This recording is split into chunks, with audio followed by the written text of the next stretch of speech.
Chers amis, shalom et que la paix de Dieu nous soit donnée. Bienvenue une fois de plus à notre méditation, à ce moment de partage de notre pain quotidien. Nous l'avons intitulé « Venez, retournons à l'Éternel ». Dans le livre d'Osée, chapitre 6, le verset 1, il est écrit « Venez, retournons à l'Éternel, car il a déchiré, mais il nous guérira. Il a frappé, mais il bandera nos plaies. » Chers amis, ce verset d'Osée est un appel solennel. C'est un cri d'espérance. C'est une main tendue du ciel. Le Seigneur dit, venez, retournons à l'Éternel. La question c'est pourquoi retourner? Parce que voyez-vous, nous sommes éloignés.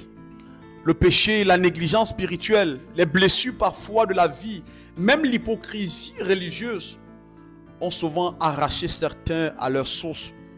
Mais Dieu dit aujourd'hui, je t'écoute, je tends ma main vers toi, reviens. Parce que même si nous avons été déchirés, c'est pour mieux guérir. Vous savez, Dieu est le chirurgien divin. L'image est forte. Dieu, voyez-vous, est comme un chirurgien. Il insiste, il ouvre, il expose la maladie cachée. Mais ce n'est jamais pour nous détruire, c'est pour enlever ce qui nous ronge, ce qui nous tue à petit feu. Et ensuite, il guérit. Il restaure, il renferme, il relève, chers amis. Quel chirurgien, voyez-vous, digne de son nom, ouvrirait un corps et le laisserait à vif? Aucun. Encore moins le Dieu d'amour.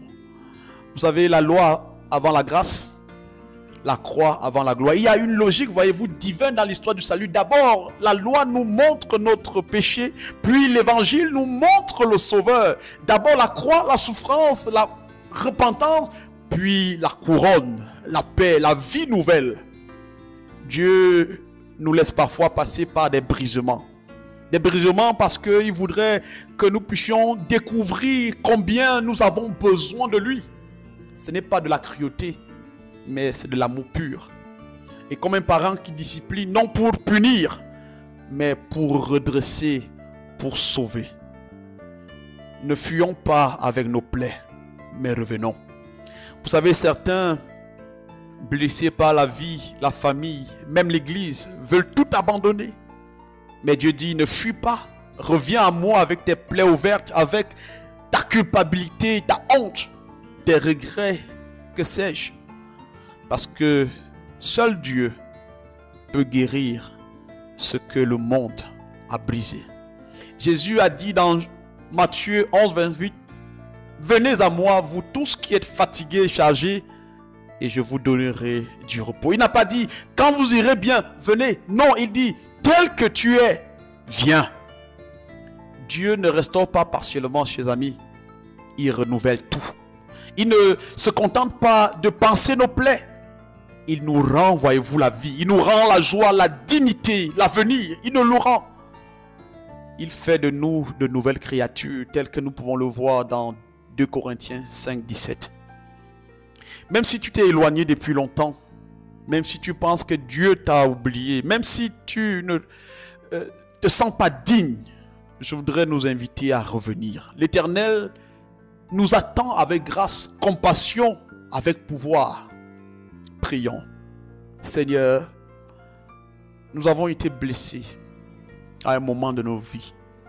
Nous avons été brisés. Mais aujourd'hui, nous voulons nous rappeler que tu nous appelles à revenir à toi. Même si, Seigneur, tu as permis l'incision, je sais que c'est toi seul qui peux refermer nos blessures. Guéris, Seigneur, nos cœurs. Restaure nos âmes. Relève notre foi. Ne nous laisse pas là où le péché nous a laissés, Seigneur. Nous voulons retourner vers toi. Oui, Seigneur. Car à qui d'autre irions-nous? C'est toi qui as des paroles de la vie éternelle. Nous nous rendons à toi, Seigneur, notre Sauveur. Exauce-nous au nom de Jésus. Amen. Oui, chers amis, ne laissons pas nos blessures nous retenir loin de Dieu. Revenons aujourd'hui et nous verrons. Dieu ne déchire jamais sans guérir. Shalom, sois béni et à bientôt.